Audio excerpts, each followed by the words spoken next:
Saudara-saudari yang terkasih, salam jumpa dalam Renungan MSC Provinsi Indonesia.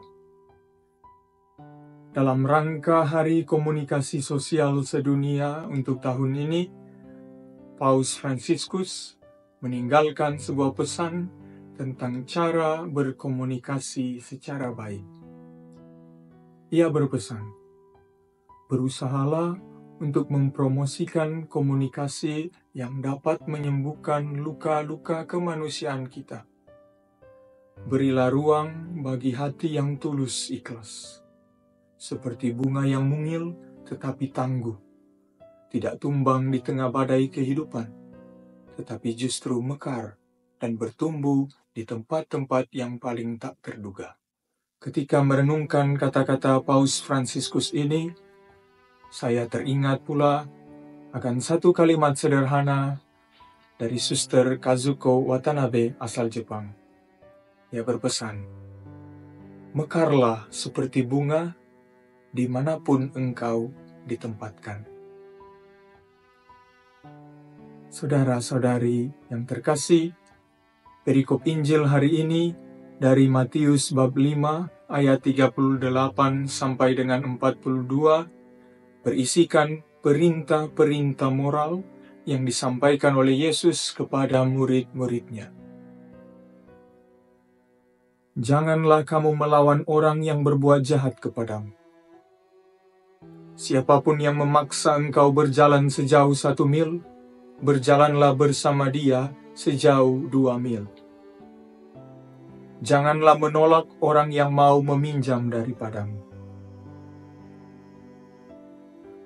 Ketika kita mendengarkan kalimat-kalimat perintah ini, barangkali kita akan cepat bereaksi. Bagaimana mungkin? Rasanya tidak mudah, sulit sekali. Atau, oke, tapi tunggu dulu, nanti. Apalagi ketika kita mendengar ungkapan, siapapun yang menampar pipi kananmu, berilah juga kepadanya pipi kirimu. Barangkali ada reaksi-reaksi emosional spontan yang muncul dari dalam diri kita. Secara pribadi, saya pun memiliki reaksi-reaksi emosional sedemikian. Tapi, dengan merenungkan kata-kata Paus Fransiskus, saya tersadar akan pentingnya keheningan dan ketulusan hati. Keheningan hati memungkinkan kita untuk menemukan makna dari perintah-perintah moral yang disampaikan kepada kita. Ketulusan dari hati menggerakkan tubuh kita untuk berbuat amal dengan cara yang baik pula, dari hati demi kebaikan orang lain. Salah satu pesan utama dari perintah-perintah moral Yesus dalam perikop Injil hari ini ialah mengasihi dengan cara yang baik. Bahkan ketika kita menerima perlakuan yang tidak baik, kita diminta untuk mengasihi dengan cara-cara yang baik. Suatu pilihan yang Kristiani di antara pilihan-pilihan yang manusiawi. Misalnya, membalas dendam atau memendam amarah di dalam hati adalah pilihan-pilihan yang tidak Kristiani.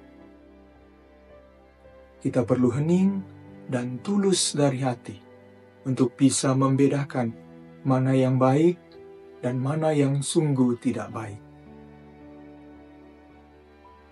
Kepada setiap murid Yesus dimintakan kasih yang dilakukan dengan kasih.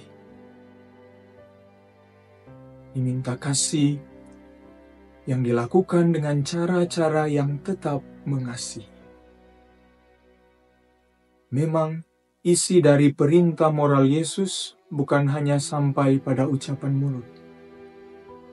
Isi dari perintah moral Yesus adalah hidup yang baik. Kita semua ada di dalam proses menjadi baik. Kita semua ada di dalam proses untuk menjadi baik, semakin baik hari demi hari. Semoga kita tetap membawa cahaya harapan di dalam hati kita. Ketika kita belum bisa membalas kejahatan dengan kebaikan, hendaklah kita masih tetap membawa niat untuk membalas kejahatan apapun dengan kasih dari Allah dan dengan amal yang kita usahakan dengan tulus. Tuhan memberkati hidup dan perjuangan kita hari ini. Jangan pernah menyerah dan tetaplah berbuat baik, dimanapun saudara-saudari berada sekarang ini. Amin.